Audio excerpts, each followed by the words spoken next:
write down C to B, and they draw a line just like that. That's the exact thing that we do at Kansas. Zoom is phenomenal. I don't know if anybody's seen this yet, but up at the top, if you hit those options, there's an annotate button, and everybody in your Zoom call can write on your screen. So when I'm talking to my Qs during this pandemic, I can force one Q to write down the gaps that he knows he's protected, just like this. So this would mean the two gaps that I'm unprotected is the field D gap, the boundary C gap. So they learn gaps. As simple as this slideshow is right here, that will be a day one going over our Qs. So getting into, I put 2 C gap reads on here and then a couple D gap reads. We're going to go in great detail with these. So the first C gap read for us, I'm not going to try to complicate things for my Q. We're just going to block to the field. This is a boundary read concept for us. We will always put our field slot on the hash. That way the space between the tackle and the slot is the exact same every play. If I was in high school, it would be 2 to 3 yards inside the hash every snap because your hash is a little bit wider than mine. So that space right there is going to be the exact same for the quarterback to take that pre-snap picture. The rule on this play is if the quarterback thinks that slot can block the D-gap player, there is no field throw. He just lets us block. It then becomes a boundary C-gap read for the zone read play.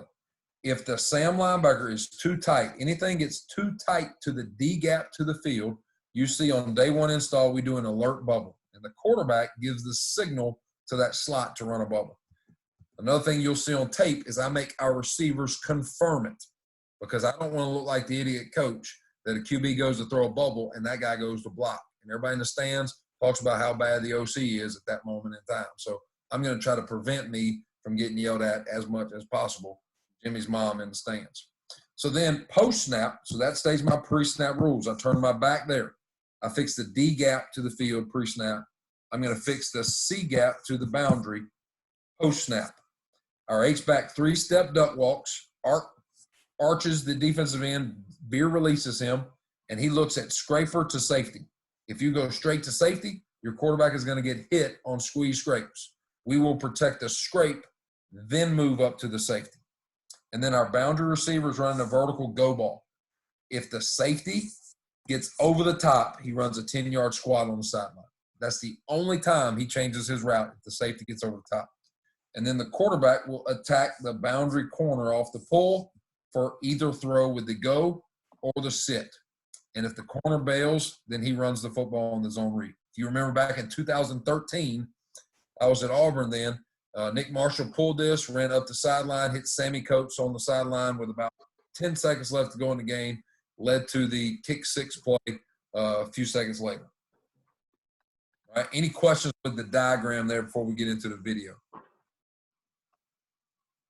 All right, I said I caught myself. I said I was going to talk about our ID.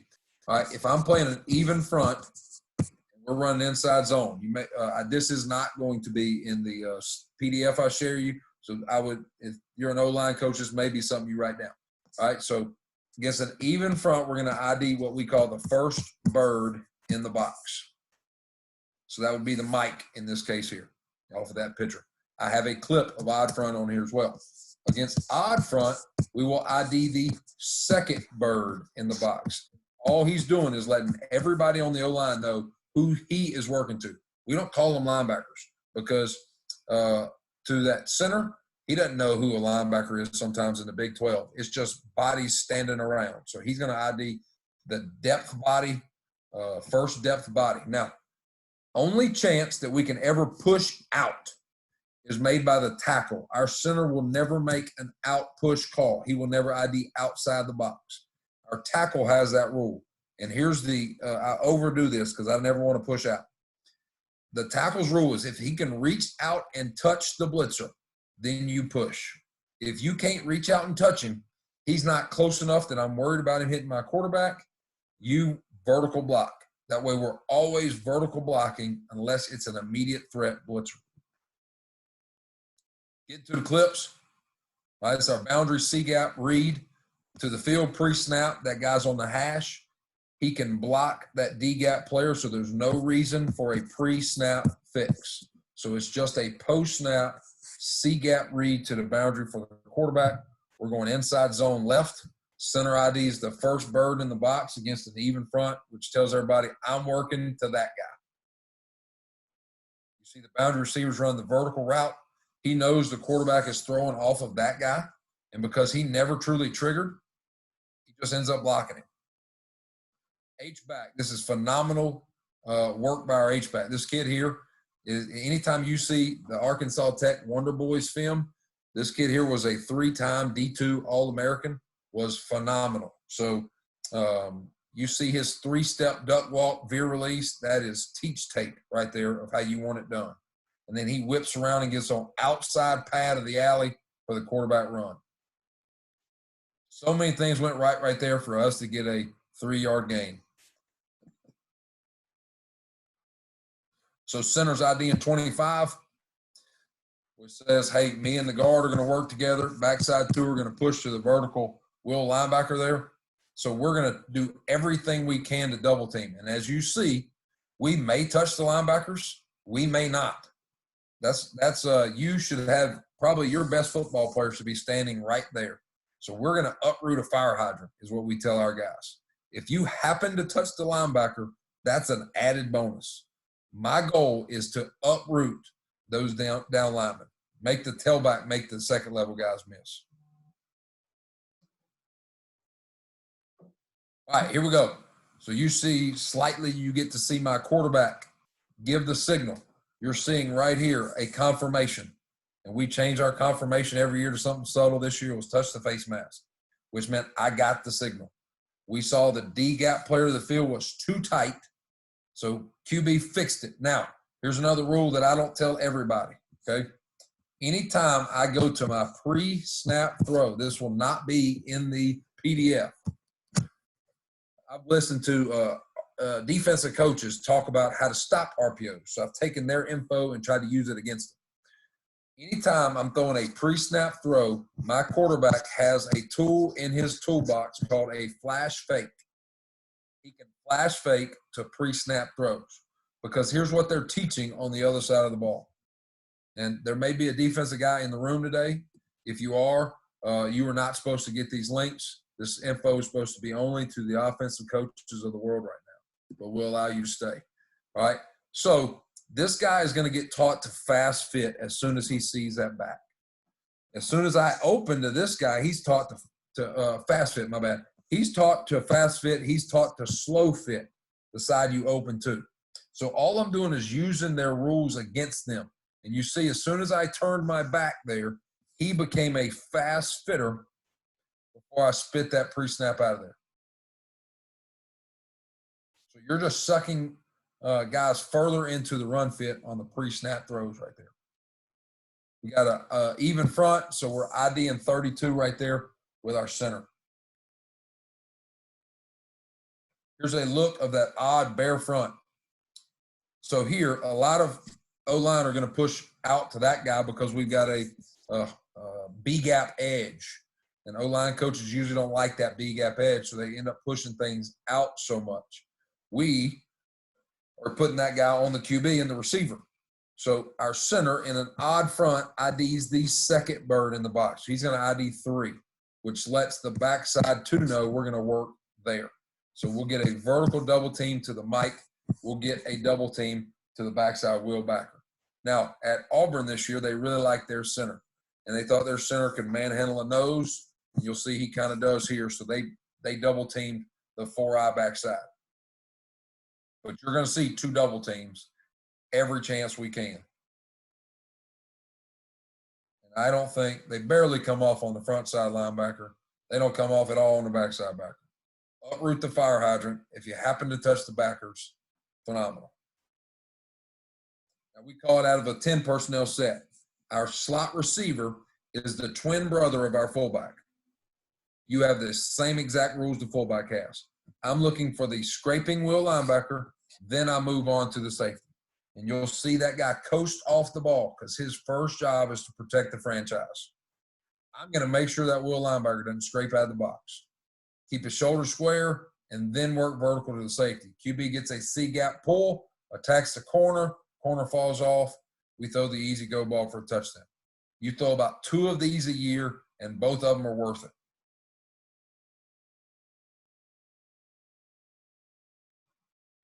Never overthrow a wide open guy. It's pretty simple, easy coaching for that QB on that play. All right, any questions with that play? What do you tell the quarterback if you're just getting mesh charge out of the end? If I'm getting mesh charge, coach, I'm going to call D-gap RPOs, and I'm going to let that fullback kick the piss out of that defensive end. If that helps answer that question. That's the answer I was hoping for. Or I'm going to call power and let him kick the piss out of that defensive end. Any other questions? BJ Ruiz can probably teach half of these concepts already. All right, next one. We're going to run field zone read. All right, and this is a staple of the Malzahn system, and we've just taken that. We've added rules to it that are a little bit different. We're going to run the zone read with the bubble. The bubble can be thrown hot or the bubble can be thrown late. So if I get field blitz, he can abort it and throw it right now. But that's not the big RPO side of it. That's just fixing the hot answer. So when I'm teaching the QB this play, he's going to get up on the board. He's going to say, I'm protected, coach, from C-gap to backside B-gap. If any blitz comes internally, it's not going to affect me. The only blitz that's going to hurt me is the field. Because if this rover is standing on the line to the boundary, the tackle's going to fix that with his fan, out, push, whatever call you have. The tackle fixes the push side. I fix the post-snap side. And we just give the X receiver the D-gap blocking rule into the boundary. Fullback has the same rule. A 3-step duck walk, arc release, veer release. I've got scraper to safety. And then we run a cruise bubble out here. We're going to push flat, keep your shoulders square to the goalpost. That quarterback's going to throw it on your upfield hand when he does decide to throw it. QB will attack the Sam linebacker to the field for the option pitch. But we're going to throw it over again instead of what I used to have to do as a high school quarterback of working pitch relationship for 10 to 15 minutes every day. All right, so we're running what we call dash. It's a field zone read, so we're going to C to B protect this. Quarterback's got the C gap to the field. The X is blocking the D gap safety right there. You see our fullback arc release that end, got the end upfield, so we got a handoff. Once again, beautiful teach tape for a 4-yard gain. It's amazing all the right things that have to happen just to get 4. Center ID is 8 because it's an even front of the direction we are pushing. We're getting our 2 double teams right there. And we lost up front, which happens. Like same play. O-line fixes it over here. We got an edge player. Quarterback doesn't need to worry about that. Our O-line will fix it with the out call. We read the 4-eye that became a 5, and then he squeezes the back, so we get a pull, attack the Sam backer, throw the bubble late, and you see how that cruise bubble is going at about 60%. He is not in a rush at all. Don't run out of bounds. Keep your shoulders square to the sideline, which takes me to personnel. This kid for us, because we run so much bug sweep, this kid for us is a big body. That's the power forward walking down the halls on your basketball team. That way, if you get in a man fest, you got a big body guy into the boundary to make short ball throws. Our best receiver is usually right there because he stretches the middle of the field, and he's our bubble guy. He's our screen guy. That guy is our best football player. And then out here, that guy is the kid that shows up first every day to off-season training because he is going to be your safeguard. He's going to always block the right guy with a bubble. He's going to always be on the right guy outside. That's the trigger man.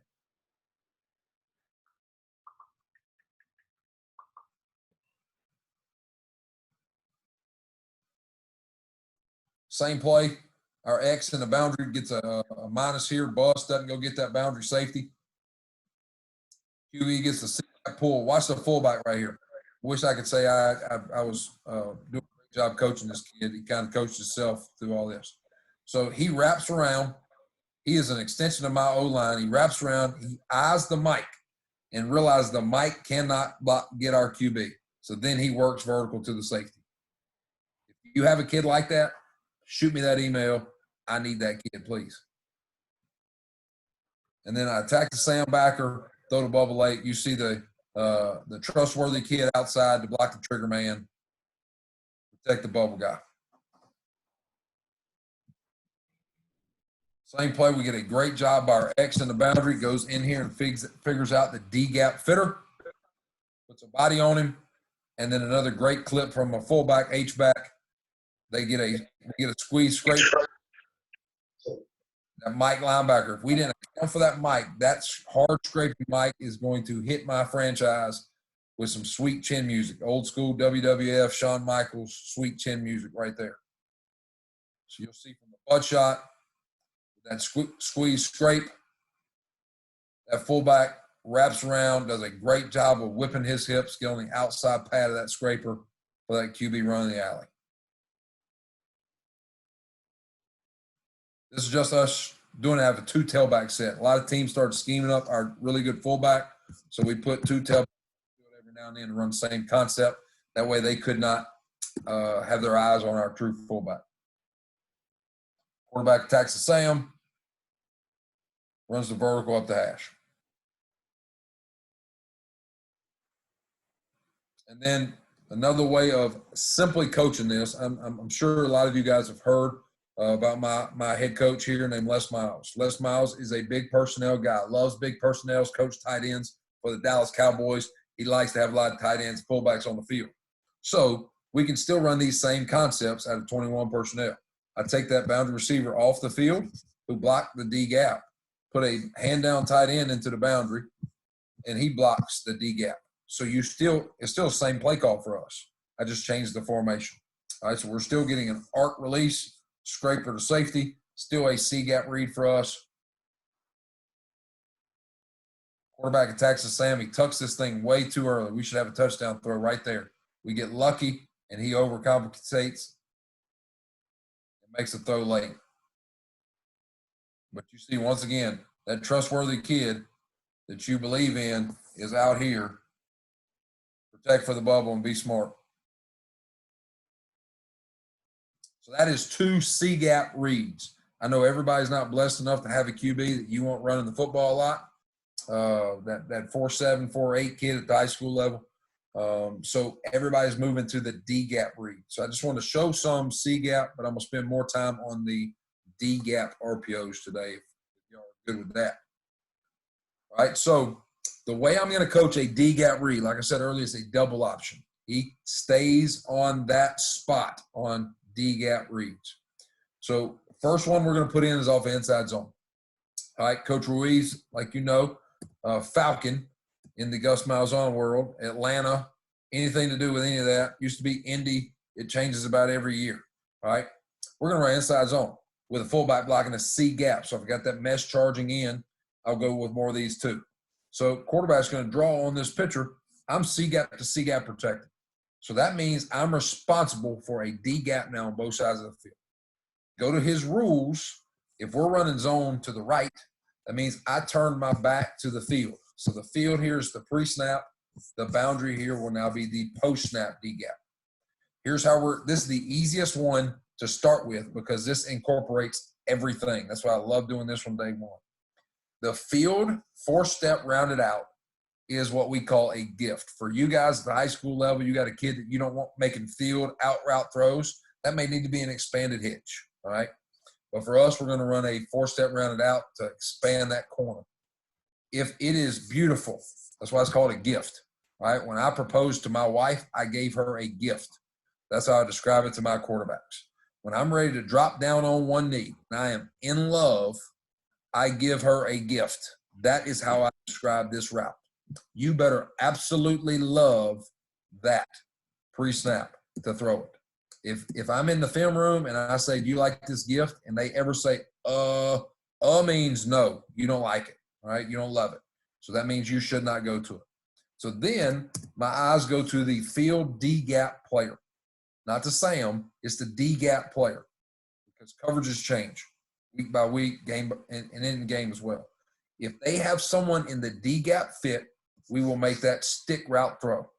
That out-turning stick is a 4-step rounded out. and he sits down against zone. If he gets man coverage, he's going to run out of it. Now, I am going to tell the quarterback to never throw it in man coverage. But by running out, all you're doing is blocking the guy all the way to the sideline by putting that rule into this play. Instead of asking your best receiver to constantly turn around and block somebody after a route, just take the man coverage guy to the sideline. All right. If I do not like either one of those, by process of elimination, I'm a math guy. I got a math degree. So by me eliminating two things in my formula, it then takes me to my post-snap side. And then I will ride read whichever player they put in the boundary fit between the corner and the rover. So they can cover two, trap me, or they can invert, play cover three. I don't care which one it is. You read that player for that boundary out route. And then there's one thing that changes this. So we talk about our push rules. This center's going to ID the mic there, that first bird in the box. If the Sam linebacker comes off that edge, the right tackle fixes it with the fan call, the push call. So the QB don't have to worry about that. The QB has to worry about post-snap blitz. If they post-snap blitz me, I am hot. And we will get into our answer for that when we get to that clip here in a second. All right, so first clip, we're pushing the inside zone here, fullbacks here, so we're C-to-C protected. Here's my gift. There's my pre-snap fix. There's my post-snap fix. He liked his gift. He was ready to propose to her, so he flash faked, which is part of his toolbox that I give him. Flash fake, suck the fitters in the box, and you're watching all these extra guys come to the fit with the flash fake for us to throw that route you love. And I like 8 yards on 1st and 10. There's no one that is coming in hot on my QB. All right, here, pre-snap gift is there. Pre-snap D-gap fix is here. So these are my pre-snap eyes. Post-snap eyes are there based off of that cover 3 safety. So here, if you've ever listened to me describe this clip before, like a few of you in the room have, I look out there and that kid's got the same genetic issue that I had at birth. He's got white legs, all right? And I've got white legs getting man coverage. So you better not love that genetic issue out there, okay? The next thing, I'm going to look at the D-gap fitter to the field. And if I got an O-line coach in the room, he's going to appreciate this one right here. I'm going to play this clip. Is that hitch route open? Yes, it is. We do not call RPOs to throw 4 and 5 yard hitches, is what I tell my quarterbacks. Nobody paid price of admission to watch you throw 4 yard routes, right? It is about fixing a run gap. And this guy is not threatening the immediate run fit. And I should hear O-line coaches saying hallelujah in the room today. So we don't throw just because he's open right there. It's a gap fixer. So you see he goes to his boundary, ride read. And he option reads that guy. When he gets him into the fit, it's a pull and throw. I love it because when my franchise is throwing this football, there's no one within 6 yards of him.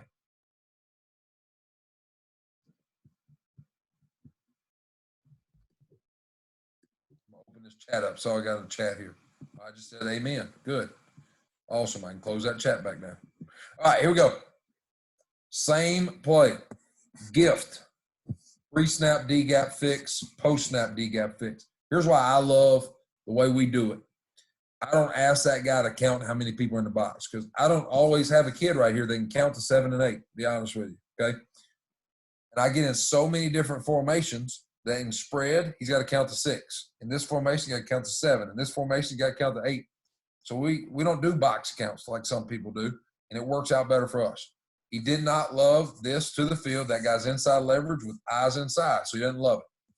This guy is not in the fit. So there's no reason to throw that. Now, is it open? Yeah, but that's not why it's there. It's there to fix a gap. It's not there to throw a 4 yard route. So he ride reads the boundary safety into the fit. Now, right here, this is also not in the PDF. that boundary safety is playing in what we call never, never land. Okay, never, never land means he is not in either. He's not in the run fit immediately, but he also cannot get under this route. So if the QB gets a never, never land pull, he better complete it. And if he doesn't complete it, he gets chewed out.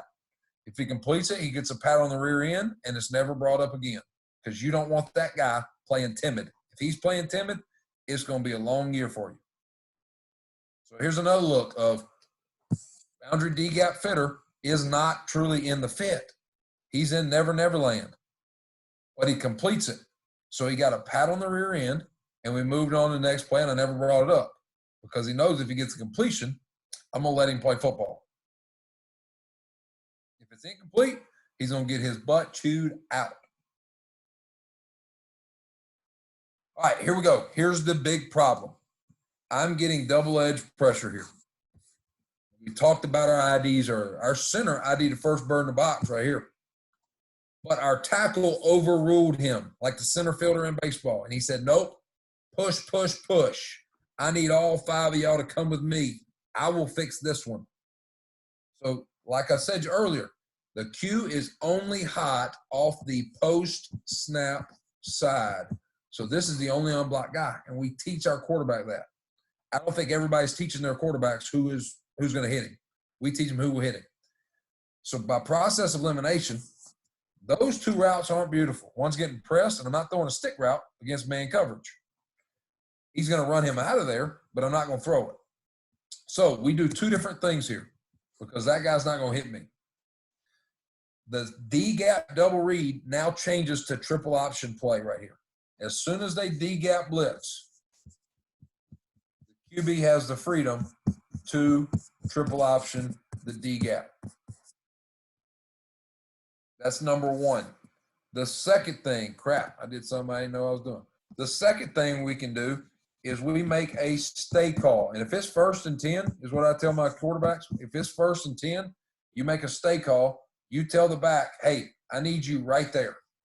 And we get into basically 7-man gap pass pro, and now get me into some type of rub or shot play. So there's a lot of guys probably came in the room looking for man answers. There's your man answer. Play man on me, and I will check into my man rubs when I need to.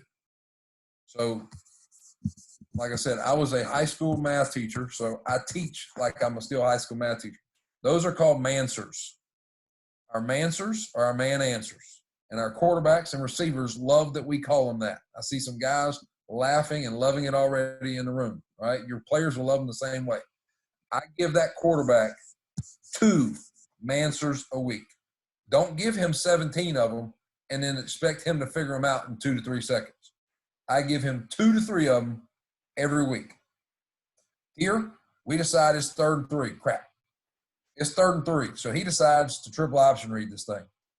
If this blitzer would have squeezed this a little bit more, you see the run is there when it needs to be. This is not I want to run my QB offense. This is the run is built in when it needs to be. We get the first down on 3rd and 3. And if we get a tight end that can block the C-gap player right here, we're going to get a gash.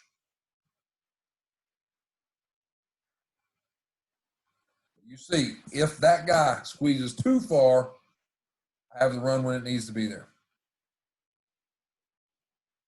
Now, I love this concept because it's 2 plays in 1. I can flip the push of the O-line, and I can put the fullback or the tight end to the field now. And I can push the inside zone to the boundary. And it's still C-to-C protection. The QB's rules still stay the same. We run inside zone that way. So this side is my pre-snap. This side is my post-snap. The outside is still just like my wife. I better love her if I want to throw it. Okay? That's still the gift. So, about to get another amen out of an O-line coach in the room. All right, most of my QB guys and receiver guys are going to wonder why I did not throw the pre-snap out route for that 4 to 6 yard gain right there. Because there is no boundary D gap fitter. It's not about throwing the ball. It's about fixing the run fit. The first word in RPO is run, and that's what we're going to do. So he goes to his field read. Be honest with you, we should throw that one. I'm not sure how many of you guys followed Kansas football this year, but I've been coaching this quarterback for about 8 days in life right here. So he had not fully grasped the whole RPO type world yet. By the way, I would not recommend taking over an offense in week 7 of the season. It's a tough task. So he reads the D-gap fitter who's backpedaling. So right here, when we hand it off, we have 5 guys out of the fit based off of our pre- and post-snap rules. And then we're going to get odd front, so center ID's second bird in the box. It means you two can work there. Us two are going to work to the guy ID, and we'll get that. So here we get 3 double teams. You see, I'm a little different because I got raised in the veer and midline world. We don't just zone to a gap. We zone to men. So you see our left guard right here. He pins back, even though that's not his gap. It's his man he's working to in his double. So it becomes man principles with the way we run inside zone. Same exact play. No reason to throw that because both of these cats are out of the D-gap fit. They're not scaring me. Once again, probably should throw that. But he does his post-snap D-gap read to the field. He gets him in the fit, and you see why we out-turn. Because what I would hate is intern him right there. This guy getting the fit, but he's right in between us. And I'm pissed at the QB. And he got in the fit, but he was right in between us. And I got a tip pass, and this guy takes it for a pick 6. Well, that's my fault. That's bad play design on me. So that's why we out-turn him. So I can get out from him being right in the middle of that throw. Center ID's 1, and you see the 3 double teams against that 3-3 stack. And now we're getting post-snap blitz. I'm running it here. Post-snap blitz is coming. So the Q knows I'm hot. You have 2 tools in your toolbox for this hot. You can ride read it for triple option, or you can stay call it. Check us into a manser. He ride reads it because it comes late. So he didn't see it fast enough to stay call it. You see, he blocks the guy. He blocked him because I have guys ask me all the time on this clip, Coach, why does he run into him? Because he knows that's his guy. Why does the left tackle run into his guy? Because that's his guy. So our quarterback, what I call him, they're our run game coordinator. You fix the run game. You have a gap, and you fix it. This one hurt a little bit. It was worth it. Everybody good with that one? Man, that means either I'm bored you to death or I'm doing a decent job. I hope it's the second one. Doing a great job, Coach. All right, getting the gap scheme. All right, I know there's a ton of guys in high school that love gap scheme. I'm a high school football coach at heart. Spent 5 years coaching high school ball. I'm going to run gap scheme because this is what I know about gap scheme. It's angles. I don't have to be better than you to run gap scheme up front. It helps my O-line have angles. But you better teach your quarterback. If you're going to run gap scheme RPOs, you better have them antennas up right now because I'm going to point out the massive negative to gap scheme RPOs. And here's the simplest way I've learned how to explain to my quarterbacks. Power means I'm taking a backside gap and I'm adding it to the front side, which means phenomenal front side run, plus, plus, plus. But think about that, QB. I'm taking a gap from the backside. So that means backside, it is weak. So any backside pressure, you see what we do on our playbook graphic here. Hot gap is what we call that.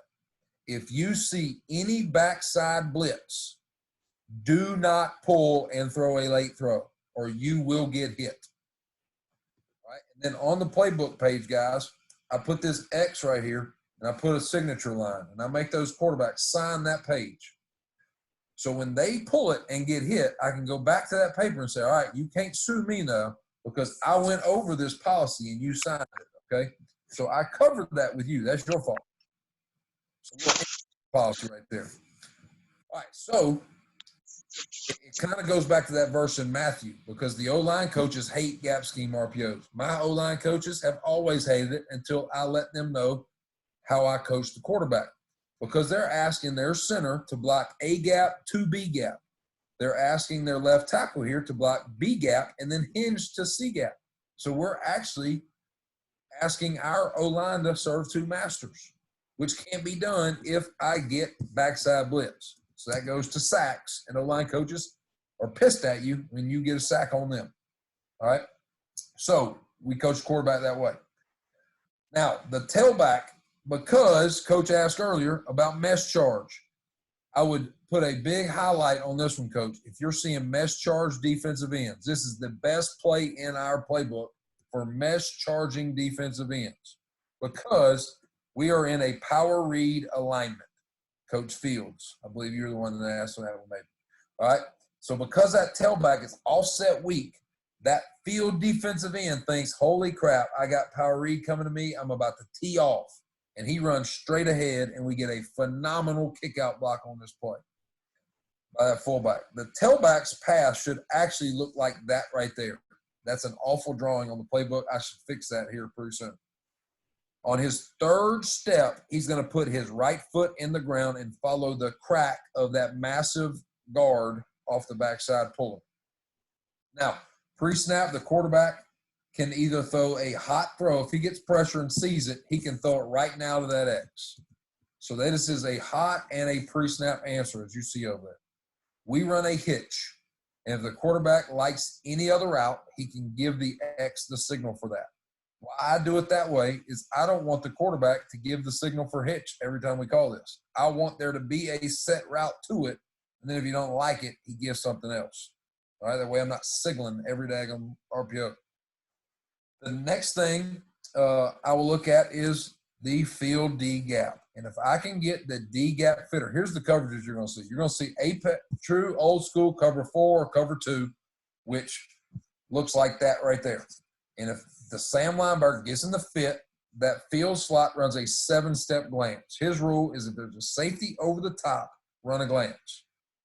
The other coverage I'm going to see in college football right now is this new 4-2-5 nickel coverage that TCU has made famous, where the free safety is the slow fitter. And if the free safety comes downhill and fits, the slot's rule is if the safety disappears or if it's single high to stay up your seam. So it's a seam glance read. That way I'm always throwing the right route there. So that look, the free safety is the D gap player. That way we don't tell the quarterback it's just the Sam linebacker read. It's the D gap player. Now outside, to be honest with y'all, I would put a hitch out there. I have never even in practice seen that curl route thrown. I have no clue why I still have it there. It's probably because I'm just hard-headed. But this route should always be open. So to be honest with you, that outside guy could run jumping jacks as far as I'm concerned. It's going to be either a handoff or I'm going to throw it to that seam read ball. All right, so here, I don't know if anybody in the room has ever been to Arkadelphia, Arkansas at Henderson State, but it is right above Monticello, Arkansas, as far as being right above hell as far as the earth is concerned. All right, so I had to put this clip on there. All right, so I've got the hitch to the boundary. Neither one of these two guys are in the fit. So overcoach the quarterback. It's about fixing the fit. It ain't about throwing hitches. So he doesn't go to the boundary. So this is eliminated in my process of elimination. So in this robber coverage, that free safety is my fitter. He's in the alley. And if he comes downhill, that slot will stay up that seam, and that is a touchdown throw. All right, you see to the field, I get an upfield in because he thinks power read's coming. Quarterback's going to stay at 180. We do not turn him here. He stays immediately on the spot and rides from his right knee to his left knee, and you see a path by the back following that big fat rear end that's pulling. And I have no D-gap fitter to the field. And I like 25-yard runs. I don't know about you guys. All right, same play. The boundary safety is in the fit. To be honest with you, we should throw that hitch or give him an out route. He does not do it because I've overcoached, run the football to that kid. So he looks at the field fitters. That's Sam linebacker right there. The field fitter is hopping. Here's a very simple and easy rule. If he's hopping, means he ain't fitting.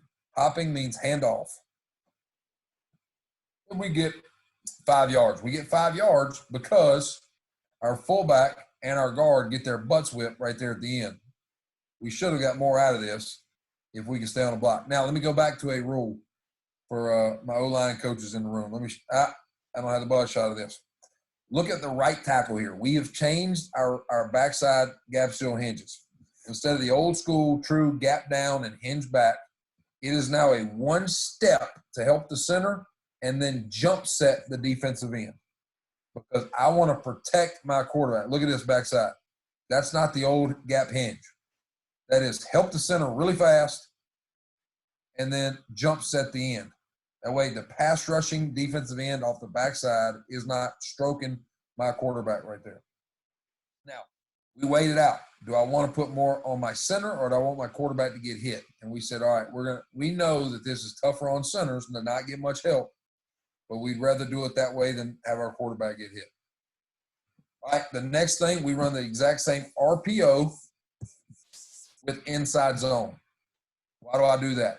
That way I can sleep better on Thursday nights knowing I'm C-to-C protected instead of having the hot gap backside.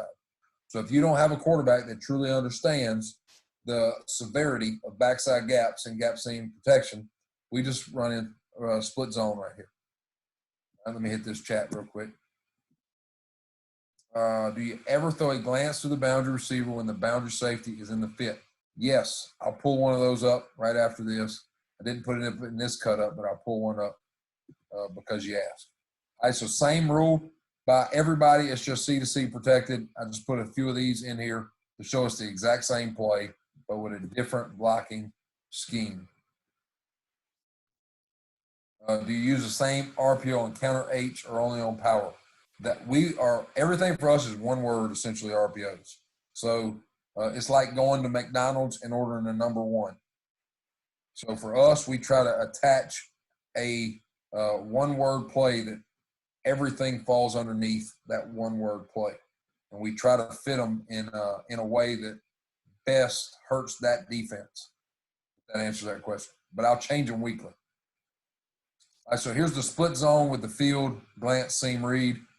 You see I'm getting a Sam backer that is hopping. Hopping means hand. But if he would have gotten the fit faster, you see that glance to the field with a touchdown throw. Now, out behind it, you see a wide open curl. And this clip makes me want to keep the curl route on it, even though I don't know how I'm going to teach the quarterback's eyes to ever get there.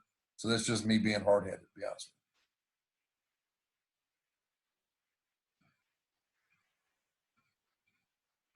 Same play. Now, I took the X off the field. Here's how teaching gaps is beautiful. The X fixed the D gap.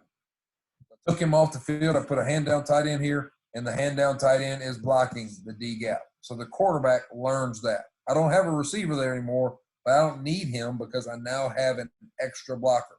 So we are D-to-C protected right here. Still seam to glance read.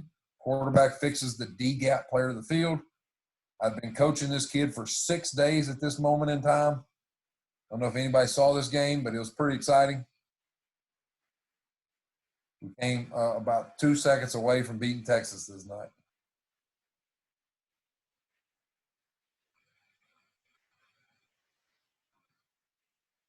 All right, and then let me pull that glance up.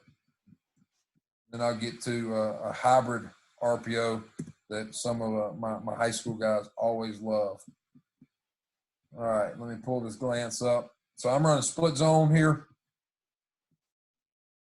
Here's a boundary glance.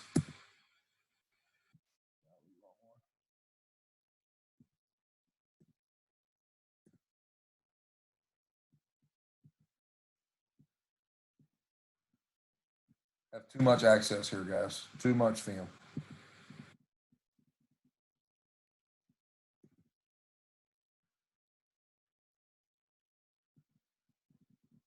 There we go. All right, so here's the boundary glance concept. We're running split zone. We put double slants to the field on this one, all right? Like I said, this is a one-word play call for us.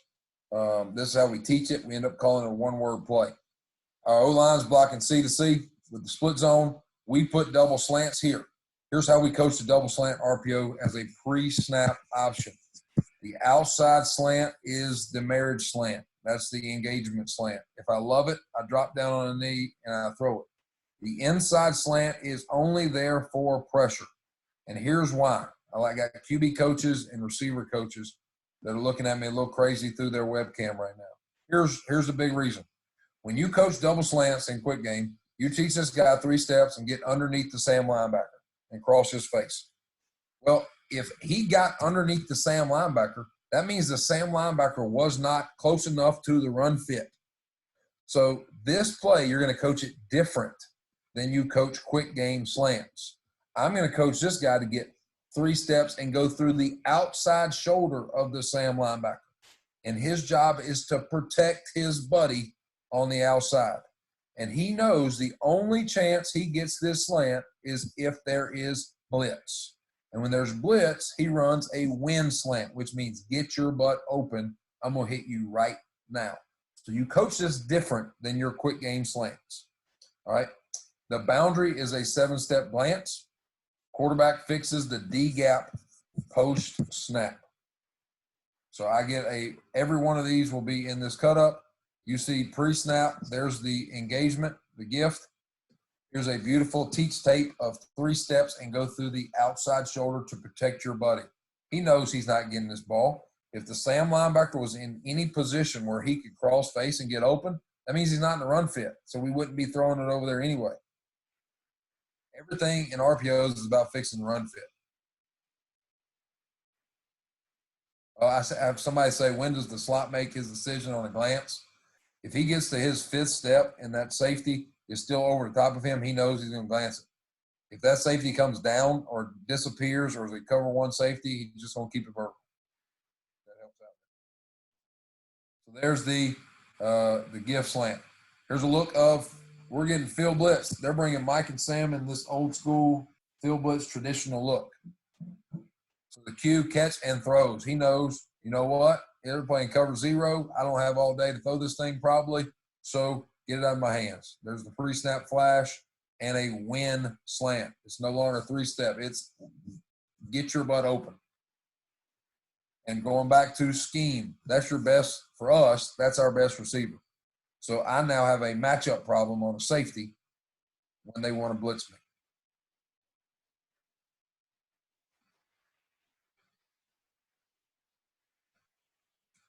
Right here, boundary, they're giving us 3 safety look.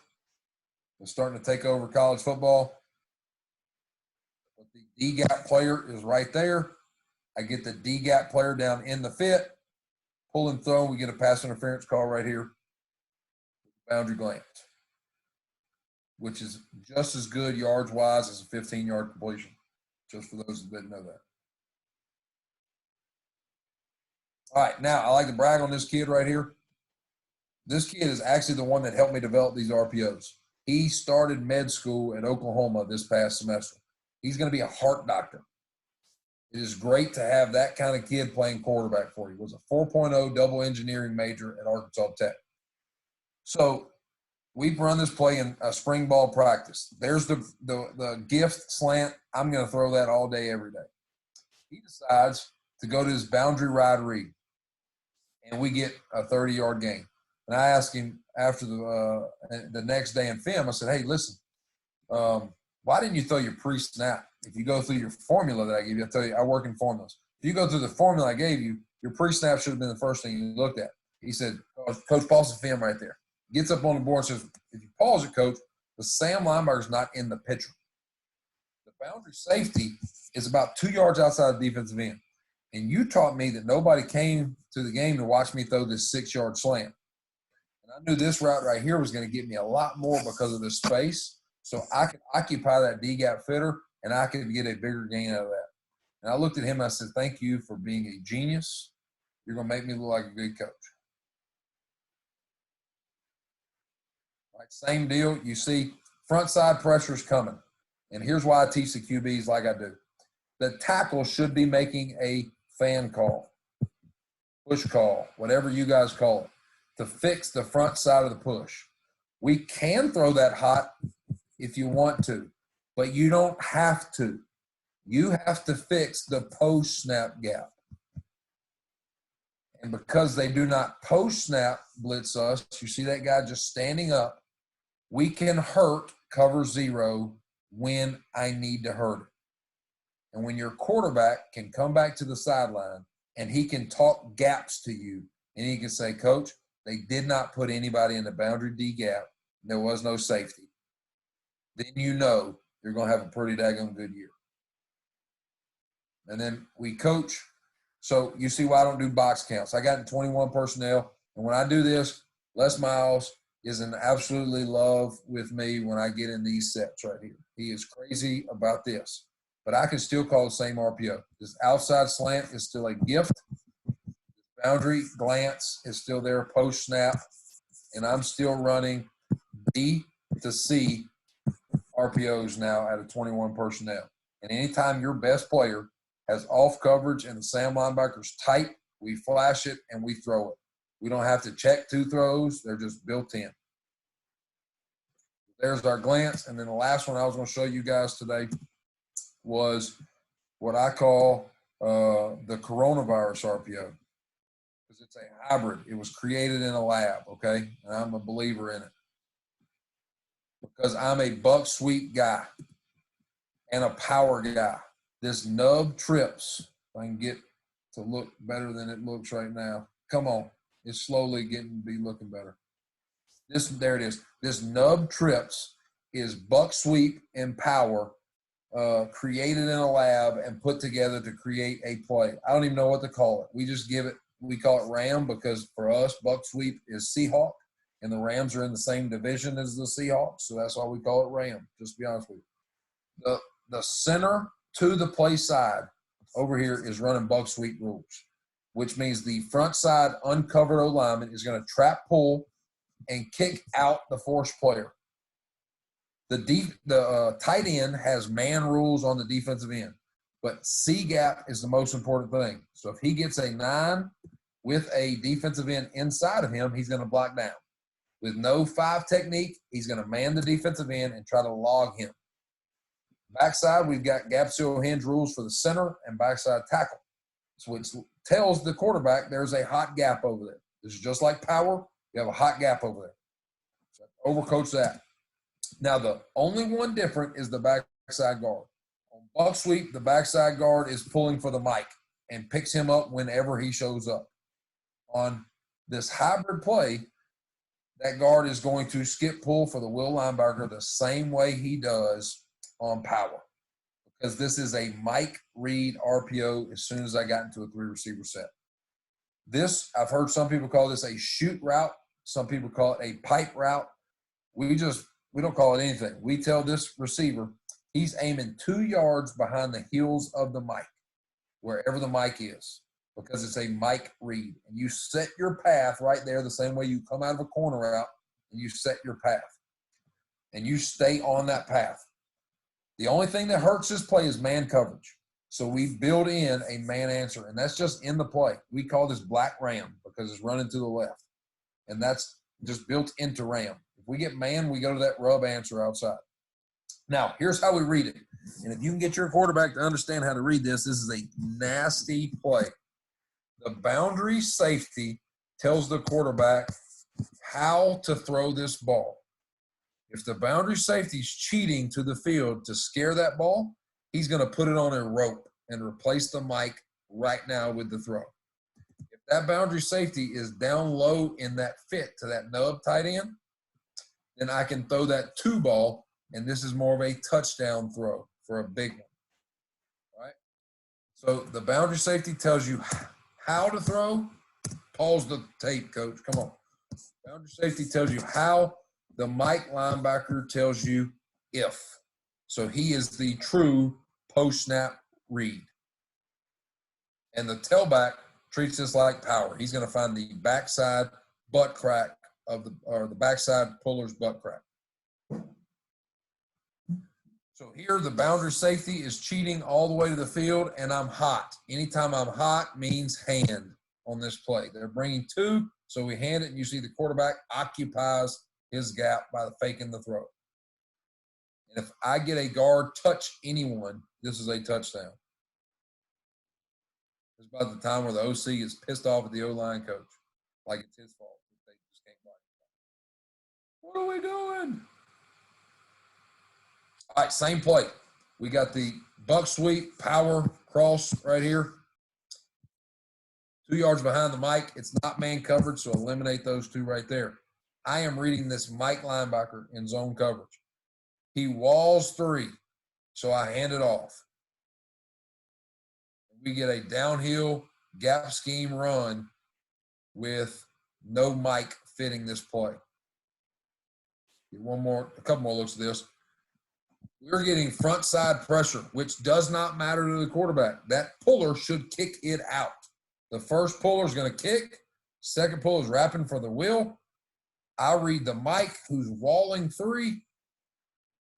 That boundary safety tells me how to throw this ball. So this ball should be thrown about right there if the Mike did fit, and that would have been a touchdown if the Mike didn't wall this. And it ends up being a touchdown because the Mike did wall this. And you see it turns into power with late fitters. Same play. Here's the Mike. It's not man covered, so you eliminate the rub. The Mike walls 3. We get a handoff. We get a great trap kick block right here by the first puller. Second puller power pulls, and we get our back one-on-one with the late fitter. The Mike makes the tackle 10 yards down the field. And then this one, this is why the quarterback has to sign that insurance policy right here. He gets blitzed to his height gap, which is his Mike. But he replaced the Mike with the throw.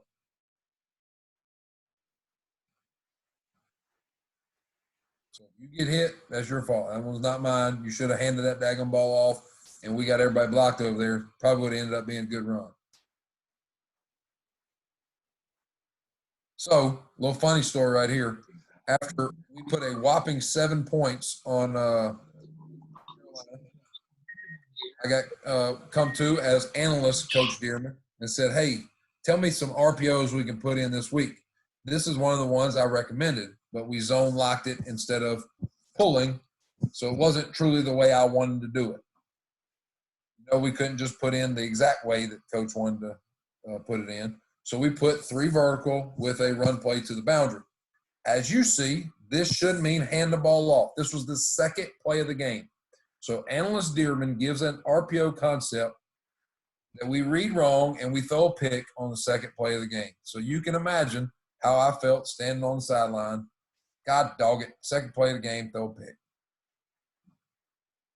Luckily, we came back to it later in the game. We called 32 RPOs this night against Boston College and scored 48 points. So Mike Reed and Mike Walls, we hand it off, and we get everybody in the box block with a late fitter. We just lose. Somebody lost in the box. So, guys, I think I put in there earlier. I re-put it in there. That's what I had for today. I just really want to teach how we coach RPOs instead of just giving you a ton of RPOs so you can understand and take it back to your system and your schemes, how you do it up front. I'm going to put my email once again in the group chat. If you want to shoot me an email, I can send you this PDF so you can have some of these rules and some of these plays. I've even put the gaps and the questions that I asked at the beginning in it. I'll send to you guys as well. I'm honored to be able to come speak to you guys. Like I said, I was a high school coach at heart, spent 5 years in high school, lesson planning as a math teacher. And I said, you know what? I'm banging my head against the wall, doing these lesson plans, trying to win football games. I need to get out of this high school math.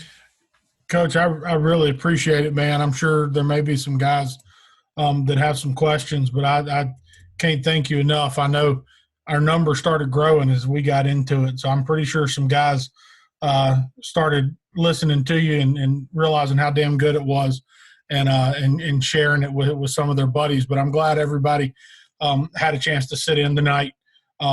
if you missed it at the beginning, this one, it's not recorded. It's not going to be shared. Some of our previous ones have been. But I appreciate Coach being so accessible and being so willing to come talk to us, guys. Anybody have any questions for Coach?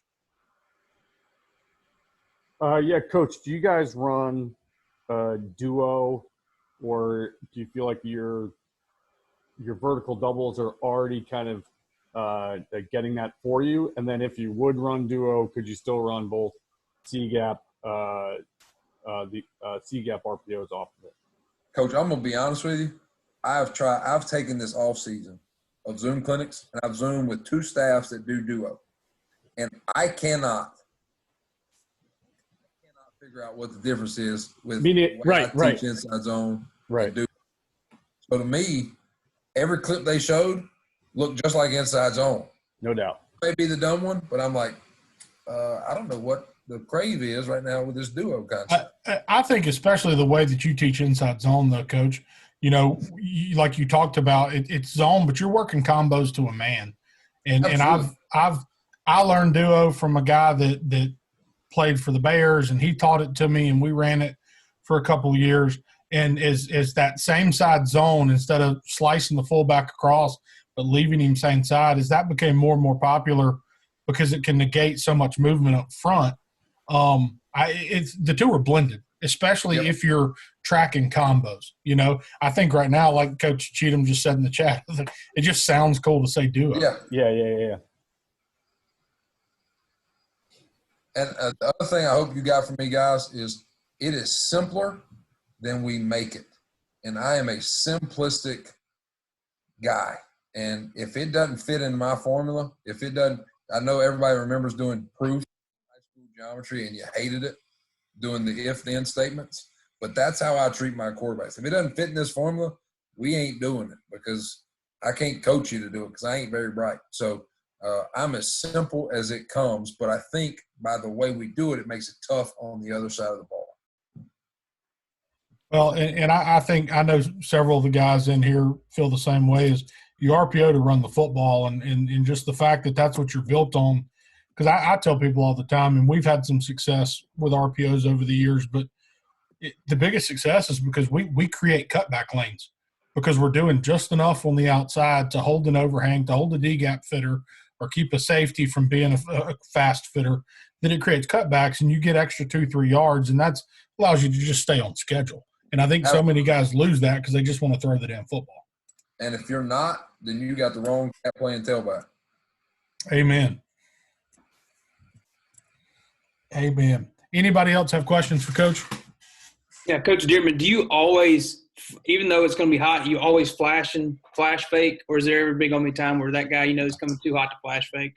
I just give him that tool, and I allow him to figure out if he wants to do it or not. So I actually, as crazy as it sounds, I actually made a toolbox on my computer, and I put all these one-word things in that toolbox, so it's in the playbook that way. So they know that these are just things that you can use. You don't have to, but I'm just giving you this to do it if you want to. Yeah, I think you showed one clip where they came hot off his edge, and he right now pulled it, no flash fake, and threw it. So I think that's a good way to put it too. Just building his toolbox and giving him answers, and that's my favorite thing about what you do, Coach. Is you structure it. It's simple. It makes sense, and it's once kids can understand those principles, you can make so many things work. And if they don't understand those principles, they probably shouldn't be playing quarterback for you or for me. Yeah, I tell you what, when you know it, I had that kid at Arkansas Tech. We ran a boundary buck sweep like concept, and he threw. Let me see if I can pull it up here. He threw. See if I can find this exact one. We had a hot, and he decided not to hand his hot off. No, I don't have it right now. He decided not to hand his hot off or throw his hot, and handed the ball off and just got in the way and fenced off the blitz. I said, hey, why did you not throw your hot slant right here? He said, well, the boundary safety coach, the D-gap fitter, was rolling high, and I knew they were missing a gap into the boundary. So if I could occupy the guy long enough, I knew they were weak over there. And I went, that's why we teach gaps. That's when I figured out that teaching gaps was the right way for us to do it, because I want to run the ball, and the QB understands where there's a weakness by teaching gaps. That's I think we all want one of those. I mean, I was a low man on the totem pole at Ole Miss way back when, and I was fixing helmets and doing whatever they told me to do. But we were playing Florida in the swamp, and whatever we had in the game plan, I remember Eli Manning on the sideline saying, hey, Coach, I'm getting this look. What if I just check it the other way? They said, sure, next drive, check the other way. And, you know, we house a long run on essentially a zone lead. When you have a quarterback that understands fits in the run game, and like you said, he doesn't have to know who the mic is, he doesn't have to know who the wheel is, but when he can understand those basic fits, you can make the offense so much more efficient. And the way that you do that, Coach, is just, to me, is an extremely smart presentation and a great way to teach it to the quarterbacks. Y'all are probably going to laugh at me, but I don't coach coverages till about day 3. We coach gaps and run fits before I coach a single coverage.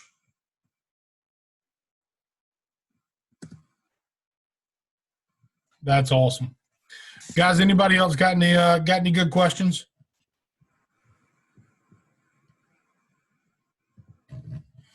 All right. Coach Dearmon, man, I truly appreciate it. Everybody's probably just trying to take it all in. I've got like 2.5 pages worth of notes with your email address written down at the top, so you'll be hearing from me soon. But truly appreciate it. You are welcome to come just sit in and talk ball with us anytime you want, but I know you probably got a lot of different things going on. But I can't thank you enough for sharing with us tonight. Hey, thank you, guys. So take care, Coach. Guys, feel free to join us back. A lot of times, like I talked about, it's a bunch of high school dudes with the occasional college guy dropping in. We've had some Power 5 coaches sit in with us so far, and Coach Dearmon was certainly gold tonight. We're trying to get some other guys lined up, but we appreciate you. Feel free to reach out to me on Twitter. Obviously, Coach Dearmon's made himself accessible. Take advantage of that because he's a good one. So thank you all for joining in. Coach, thank you again. And guys, stay healthy and stay blessed.